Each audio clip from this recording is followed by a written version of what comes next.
सूरज अपनी जिंदगी से बहुत निराश था। न प्रेम में न किसी बात में वो सफल हो पाया। इसका जिम्मेदार वो भगवान को ठहराने लगा। और फिर एक दिन सूरज अभी जवान ही है, लगभग 28 साल की उम्र होगी। इतनी सी आयु में ही वो अपनी जिंदगी से काफी निराश है। निराशा का कारण है उसकी जिंदगी में उसके अनुसार कुछ नहीं हो रहा है। उसके पास अच्छी नौकरी नहीं है। उसके उम्र के उसके कुछ दोस्त एक अच्छे मुकाम पर पहुंच गए हैं। कई शादी करके अपने जीवन में सेट भी हो गए हैं। सूरज की निराशा का सबसे बड़ा कारण था उसका प्यार। वो एक लड़की से प्यार करता था। वो उसे छोड़कर अब शादी कर चुकी है। उसके घर वालों के आगे उसकी नहीं चली और जिससे शादी हुई वो लड़का अच्छा पैसा वाला था। यही सब वो कारण है जो आज के लगभग हर युवा के साथ है। सूरज इन्हीं कारणों से निराश था। जिंदगी में जैसे हार मान चुका था। जब इंसान इस हालत में होता है तो वो वजह ढूंढता है कि आखिर इसका जिम्मेदार वो किसे ठहराए। सूरज को अब वो मिल गया था जिसे वो इसका जिम्मेदार ठहरा सके। सूरज अब भगवान को कोसने लगा। इन सब कारणों का जिम्मेदार वो भगवान को मानने लगा। सूरज और उसका परिवार पूजा पाठी लोग हैं।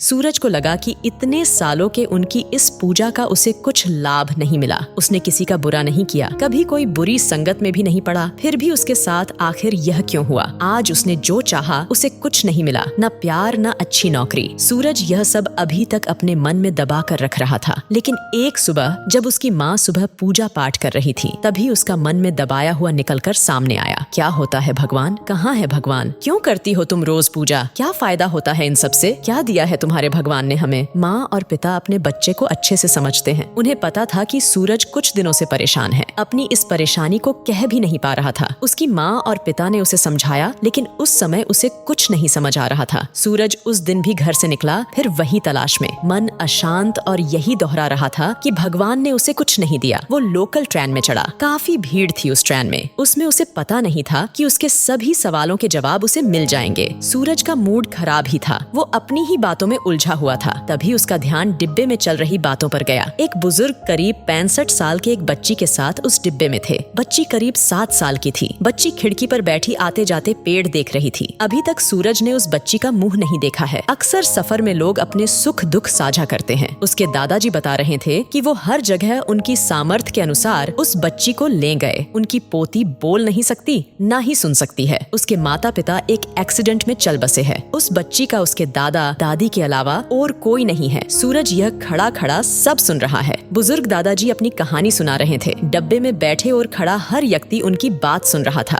बच्ची का नाम परी था। वो इन सब बातों को सुन नहीं पा रही थी। उसे तो बस खिड़की मिल गई। पास बैठी एक महिला ने उससे बात करना चाहा। उसके दादाजी ने उसे हाथ लगाया। परी ने अपना मुंह खिड़की से हटाकर अंदर डिब्बे की ओर किया। दादाजी ने उसे इशारे में कहा कि यह आपसे बात करना चाहती है। बच्ची ने हाथ जोड़कर नमस्ते किया और चेहरे पर हंसी लाई। उसके गाल पर एक डिम्पल पड़ा। उसकी हंसी देखकर डिब्बे में कोई ऐसा नहीं होगा जिसके चेहरे पर मुस्कान नहीं आई हो। सूरज भी उनसे से एक था। दादाजी भी बड़े आशावादी थे और कह रहे थे कि ऊपर वाले की मर्जी के आगे किसकी चली है, बस हम तो केवल कोशिश ही कर सकते हैं। बातों बातों में बच्ची अपने दादा और दादी की नकल करके सबको बताने लगी। हर एक का मन करुणा से भर गया। ऐसा कोई नहीं था जो उस बच्ची के ठीक होने की दुआ नहीं कर रहा हो। सूरज अब तक बदल गया था। अब वो नहीं रहा जो ट्रेन में इस डिब्बे में आने के पहले था। उस बच्ची की मुस्कान उसकी आत्मा तक चली, जैसे कि भगवान ने खुद उसकी बातों का जवाब दे दिया हो। जैसे भगवान आज बोले। उसे लगा कि उस बच्ची के आगे तो उसका गम कुछ भी नहीं है। फिर भी ना उसके दादा को कोई शिकायत, बस उम्मीद है। सूरज उस बच्ची से नजर नहीं हटा पा रहा था। जब वो बच्ची अपने स्टेशन पर उतर कर गई, तब उसने उसकी तरफ फिर से मुस्कुराते हुए उसे बाएं कहा। सूरज को अपने सारे सवालों का जवाब मिल गया था। अचानक से उसे लगने लगा कि उसके पास सब कुछ है। ऊपर वाले ने हमें यह खूबसूरत जीवन दिया है, हमें यह खूबसूरत दुनिया देखने का मौका दिया। इतना ही बहुत बड़ी बात है। अब वो शिकायत नहीं, धन्यवाद देने लगा। भगवान कींदी, यह जिंदगी बहुत खूबसूरत है। इसे मुस्कुराते हुए जिए, परेशानियां से घबराए नहीं। आपको यह कहानी कैसी लगी? अपनी प्रतिक्रिया जरूर दे।